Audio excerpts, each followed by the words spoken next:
Ladies and gentlemen, please welcome sixth grader at Dutch Broadway School, Chloe Gajadar.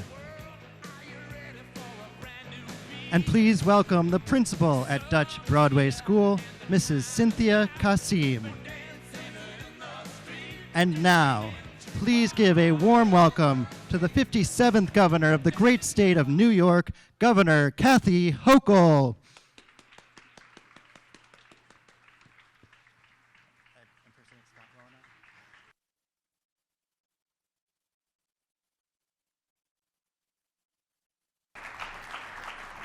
Thank you very much. It is great to be here.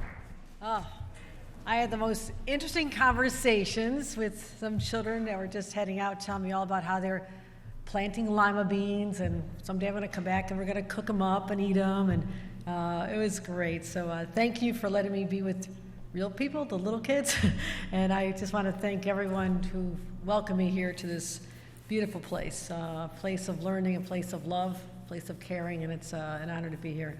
I also want to acknowledge, in absence, our Assembly member, Szilagyi, who was actually up in Albany doing her work. She's supposed to be there, but she really felt bad not being here because Dutch Broadway is her alma mater, and she talks about it a lot. She's very proud of this. Also, we have in our presence our Deputy Supervisor for the town of Hempstead, Dorothy Gooseby. I want to thank her for her friendship and public service. And this, yeah, you are so fortunate to have a visionary principal. Cynthia Kasim, I could just tell instantly, she's got that spark, that creativity that wants to find any way she can to instill a love of learning in our children. And what she did with the STEAM lab, which I'll talk about, I had no clue what they were doing or how they did it, but these were 12-year-olds, and I was very impressed. So thank you for creating that environment, and I think she replicated everywhere. So thank you so much. We're also very fortunate to have the Elmont School Superintendent here. Ken Rosner has joined us here. Ken, thank you very much. The Elmont School Board is here. I will also tell you this, that I have served at every level of government there is, from local to county to Congress to lieutenant governor to governor. I've never done school board. I don't think I could handle that one. That is a labor of love, and I thank all the people who stepped up and served their community in that really special way. We also have Pat Boyle, the Executive Director of Gateway Youth Outreach. Thank you for what you're doing for our kids, Pat. Thank you. Julie Marcasella, the President of the Elmont Chamber of Commerce, and I've been to Julie's store before, so Julie, thank you. Great to see you. Thank you. Rena Hartz. So I think I was out here, we dedicated a beautiful railroad station and train station. You still like the train station? All right, let's keep that going. But this is really special to be at the Dutch Broadway School and just to see the energy in the classrooms and children who are, like I said, thriving in this environment and learning from each other. And it's really, really important that they have these opportunities to stimulate their young minds. And that's one of my highest priorities, is to just get children excited about life and learning and help them see, no matter what their age is, that there's great opportunities awaiting them, because we as adults have a responsibility to pave that path for them. And so I know the last few years are really, really hard. It's hard to believe that it was 3 years ago that we were in the throes of the first round of the pandemic, COVID-19, and then we shifted to Omicron and other variants. But it really, really took its toll on our schools, our teachers, our administrators, and our kids. And I thank everyone who stuck with it, never gave up, and for the parents who are trying to be the teachers at the kitchen table sometimes. It was really, really a hard time. And we're really still recovering from that. I mean, for someone to say just because the physical illness is over, it doesn't mean that there aren't lingering effects that we still have to deal with. Yesterday, we did an event on mental health in my hometown of Buffalo, a few miles from here. And we talked about how there was always a stigma around getting mental health services because people, you want to be tough, you don't want to act like you need help. But the number of people who've either themselves or know someone who sought help is like 1 in 3 Americans now. And the number of children who are really suffering, and suicide rates, second leading cause of death for kids from 10 to 14. So they're still suffering scars from the disconnection and the loss of learning and the loss of friendship for that time. And so as adults, we have to always be cognizant of that and don't expect there to be a normal for a while, and we're not there yet. But I'm going to make sure that I keep providing communities like this and educational schools the resources they need. And so it does come down to what your priorities are. A budget allows you to say, these are my priorities. Last year, as a brand new governor, we broke all records with $31 billion in school aid, the most ever. And I said, well, how do you beat that last year's record? We go even bigger. So this year, we're on track to have $34.5 billion, the largest investment in schools in our state history. And that is a $2.5 billion increase in foundation aid. Foundation is to help those communities that were waiting a long, long time for this extra assistance. And now we're able to deliver an additional $24 billion. And so let's see what this does for Long Island. Foundation aid on Long Island is up 25%. The total increase is $772 million for Long Island alone.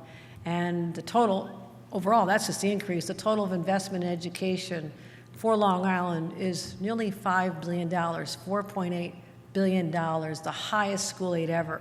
So we've been up, since I've been governor, 46% increase, which is just in the last 2 years, 46% increase. So that $1.1 billion is really, my view is to help the children, make sure the schools are properly funded, but there's also an opportunity to help reduce or lessen the tax burden on our residents, because we want to make sure that families can afford to stay and thrive right here on Long Island. I spend a lot of time out here. People talk about potholes. I'm working on your potholes. We did $1 billion pothole initiative. They talk about the Islanders a lot, depending on the time of year. But they also talk about property taxes all the time. And I thank our school boards and our superintendent and others for managing the finances in a way that, right here, they're being good stewards of the dollars and saying that we know the tax burden is heavy, but school districts can play a role in reducing that tax burden, especially with the new infusion of funds from the state. So I want to give a special shout out to the Elmont School District, because they've actually lowered their taxes, responding to the needs of the parents and the businesses who have made their lives right here in this community. And I'm encouraging other school districts to follow the lead right here.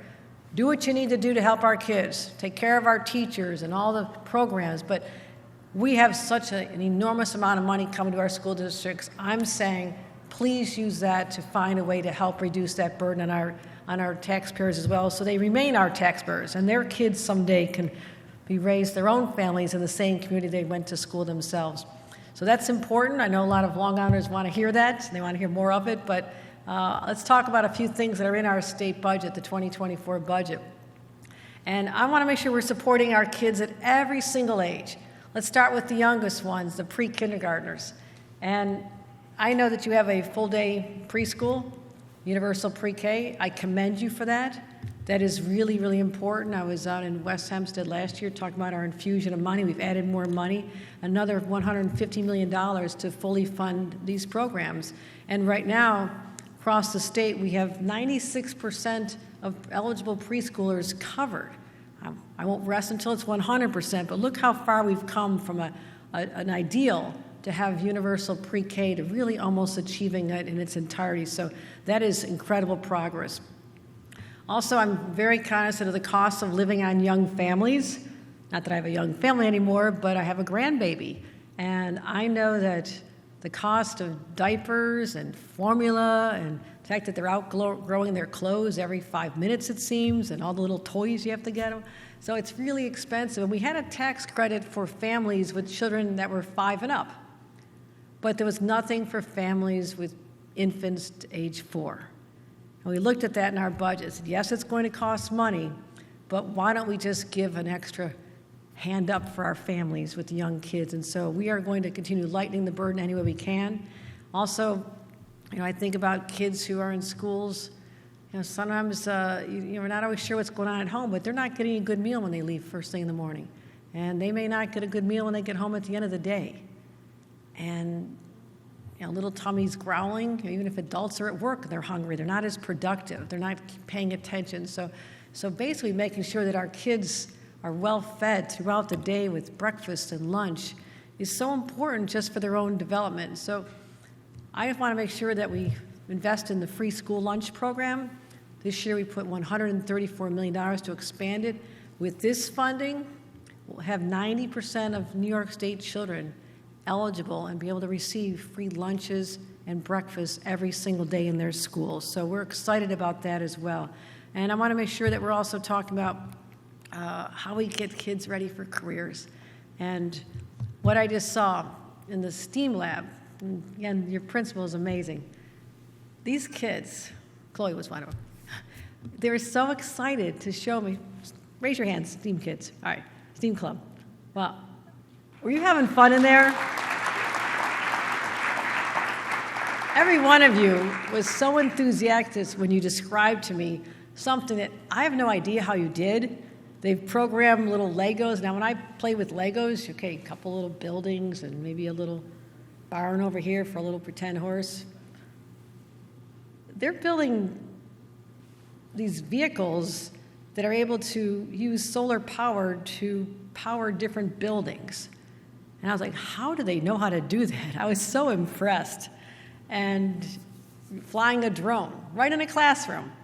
Had to duck a couple times, but that was good. It was part of the experience.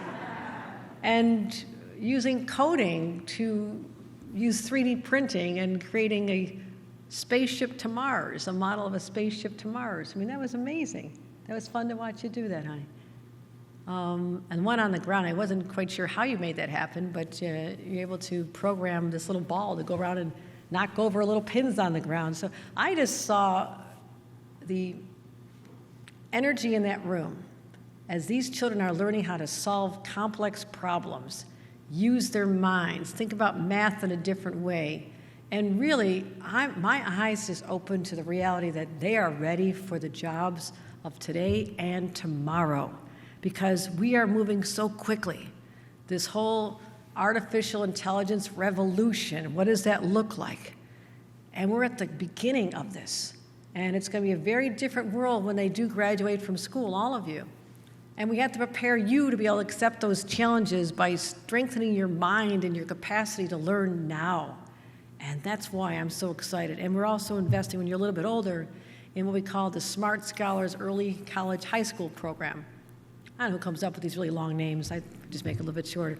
There's also a pathways in technology for early high school, early college high school. And what this means, while you're still in high school, and you'll get there soon enough, you can actually be taking college classes, learning how to do things skills that employers are looking at you, because a lot of times they're helping design the curriculum. They're saying, as soon as they graduate, I want them. Now, you may want to go on for community college, or go to an apprenticeship program and learn, but I'm just telling you, young people are waiting for you. Enjoy your childhoods, don't rush it, but they're waiting for you. And what you're doing now by being in this club and pushing yourself and being willing to do this, there will be no limitations on you ever, because the employers I'm talking to say we have to get more people with the skills. And so those programs, we just invested another $20 million in.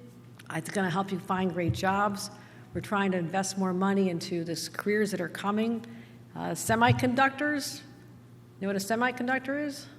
It's powering your cell phone, so you better like semiconductors. Your cell phone doesn't work without them. And guess what? I'm so excited, because they used to be manufactured other parts of the world, like Taiwan and Southeast Asia and China. We are bringing them right here to New York. There's a big company called Micron. They're going to be upstate, but it's not that far. It's not as far as China. And so we're going to be able to have jobs created right here on Long Island that'll be part of what they call the supply chain.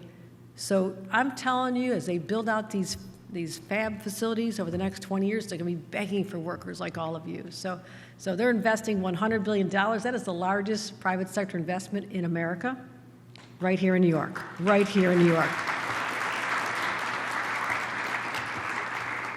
So it's about investing in our young people, putting money where our mouth is, not just talking the talk, but saying here is money for the programming that we're going to be successful, and building on our overall belief that there's still a lot of unrealized potential right here on Long Island.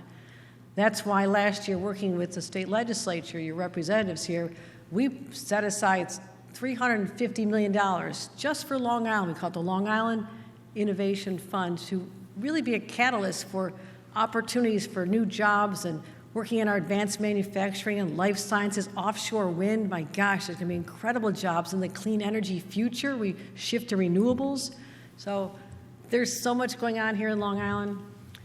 You've got great research corridor and synergy between all your educational institutions, making Stony Brook a flagship of the SUNY system. So I just want to say I'm delighted to be here to see the people in person that are believing in our kids the way I do, and the young people who are seizing the opportunity, part of clubs like you just saw here as well. So I want every child to have the same opportunities. My family's circumstances were radically changed because of a good education. My grandparents were very, very poor. My dad worked at a steel plant until he got a college degree, worked making steel by day, and then he went to college at night. Lived in a trailer park with my mom. A bunch of little kids were born. And all of a sudden, my dad was able to walk across that stage with a college degree. He didn't have to work at the steel plant anymore.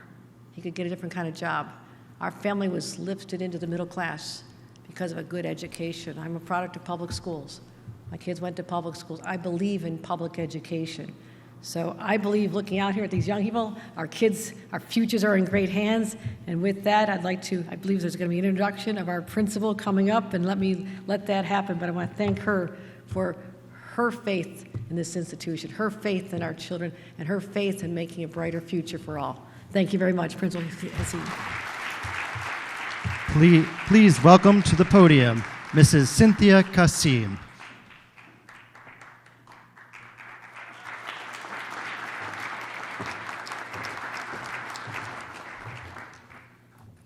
Good afternoon. I'm Cynthia Kassim, the very proud principal of the Dutch Broadway School. Thank you, Governor Hochul, for visiting the school to recognize and highlight the Elmont Union Free School District's dedication to developing our STEAM program, aligning with Elmont's goal of educating the whole child. Millions of STEAM jobs are currently available and cannot be filled, so creating a pipeline for future engineers, mathematicians, and scientists is imperative. Developing the foundational skills begins at the elementary level, where students can explore different concepts and build background knowledge that will help develop their skills to become thinkers and innovators and prepare them for jobs that don't even exist yet. STEAM has become an integral part of the Elmont curriculum. Here at the Dutch Broadway School, students are not only invited to participate in the after-school clubs, the STEAM activities are also intertwined in all of the curriculum subject areas. This increases opportunities for our students to explore and familiarize themselves with the digital tools.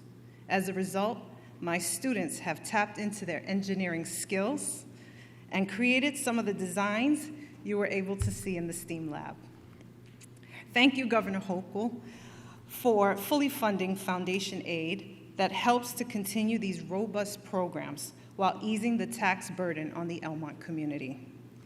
I'd also like to thank our superintendent, Mr. Rosner, and the Board of Education for supporting these initiatives. Thank you. And now I'm going to introduce my student, Chloe Gajdar.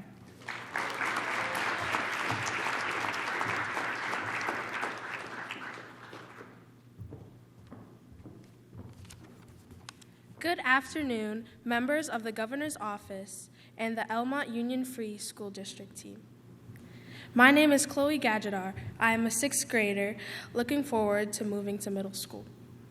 Speaking about this truly amazing program, which I love, brings me great pleasure. I have been honored to represent Dutch Broadway as a robotics team member. Students must be given the opportunity to participate in clubs like 3D printing, drones, and Lego Robotics Club, because these activities challenge the brain. We worked as a team to learn how to code, construct, and problem solve, and we were able to understand how certain things work. These activities will allow my peers to explore robotic engineering and think about working in the field. Participating in STEM clubs offered by Dutch Broadway helped me in other subject areas because I used critical thinking skills to find more than just one solution. I sincerely appreciate your attention this afternoon and listening to me tell you how STEAM programs can change the world.